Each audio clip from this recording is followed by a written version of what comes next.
दा मथा-मथि थांनाय हराव आंनावहाय सिखाव हाबनाय जादों आरोखि। मबाइल एसे गोमाबाय, ओमफ्राय हेडफन आरो मेम'रि दंमोन, ओमफ्राय बेटारि चार्जार आरो फैसा एसे दंमोन, बेखौ लानानै थांनाय जादों आरो। सिखावखौ प्रकासना जेनेबा हमनानै सास्ति होनांगौ, आं बेखौ आंनि धोरोमनिफ्राय गुरै खावलायनाय जाबाय आरोखि। सरकारनिफ्राय अनसुंथाइ मोनोबाथ' मोजां, माने जों बे दखानजोंनो फिसा फिसौ जेन'बा फिसा एसे थेलेबलेबब्लाबो फोरोंनाय मानाय आरो बेजोंनो जानाय, आरो दानिल' नङा सिखाव हाबनाया अनेक बार जाबाय। मथा-मथि लकडाउनावनो खनब्रै जाबाय आरोखि हाबनाया आंनाव।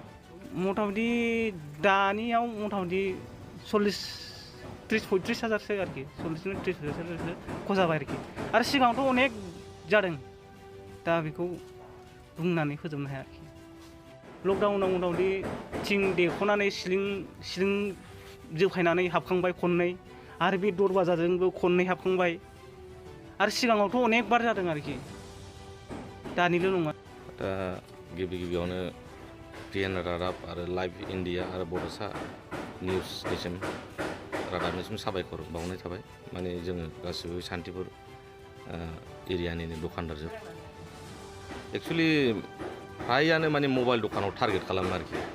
दानिल' नंला, बहुद बोसोर सिगांनिफ्रायनो बेबायदि सिखाव हाबनाय जाबोबाय, आरो जों फिसा फिसौखौ हमनो मोनबायबो, खिन्थु मेजर माबाखौ हमनो मोनाखै आरोखि। थारमाने बे सेफटि गैया आरोखि जों दखानदारफ्रा। मथा-मथि टारगेटआ खालि मबाइल दखानावल' हाबो। दखानाथ' अनेक थायो, थेवब्लाबो बे मबाइल दखानावल' टारगेट खालामनानै हाबबाय थायो। बहुद आंहा मबाइल दखान दं सान्तिपुरावनो, आंनाव मथा-मथि 10 बारसो जाबाय। दा आंनि दखान गुदियाव सासे मानसि थानाय हिसाबै आंहा सेफ जायो। दा ओरै एसे बेक साइड जाफैयो, बाहाय मानसि थानाय जाया, बाहाय बांसिनानो हाबनाय जायो आरोखि। दा बाहाय बिनि नैबे राखेन बसुमतारी फंबायनियाव दिनै हाबदों, थांनाय मैया 22 फेब्रुवारियाव हाबदों, ओमफ्राय दिनै 23 जाबाय। दा मिन्थियामोन, दहाय फैनानै नुबाय, माने देखावला देखावलिनो ओरैबायदि अबस्था, माने मिनिमाम मथा-मथि 35,000 बा 35,000 40,000सिम माबा मोनसे बेसादफोर गोमाबाय, फिसा फिसौ बिदिनो मबाइल माबा माबि चार्जार माबा बिदिनो 35,000सिम गोमाबाय।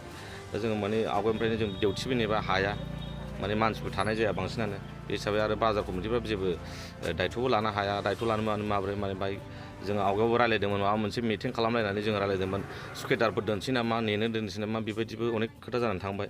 दा बिनि गेजेराव सोरबा सिखावफ्रा फैनानै सुकेदारखौ सासे मानसि थ' होनानै बुथारनानै थाङोब्ला बाहाय रावबो दायथ' लानो माबा हानाय नङा होननानै जोङो बेखौबो मोनसे फेलार खालामनाय जाबाय आरोखि। दा बेफोरबायदिनि गेजेराव जोङो सेफटि दिनैसिमबो गैया। प्रसासनफ्राबो जेबो बुंनो हाया, नायफैयो, थाङो, रिपर्ट लाङो, अनेक नायफैबाय। आइसिफ्राबो फैबाय, सान्तिपुरनि जोंनि आउटपस्टनि आइसिफ्रा आवगायाव। बेफोरनि गेजेराव जेबो दिनैसिमबो सेफटि गैया आरोखि। दिनैसिमबो हाबो आरो हाबलांबाय थायो। दा जों बेखौनो माने जोङो जायखिजाया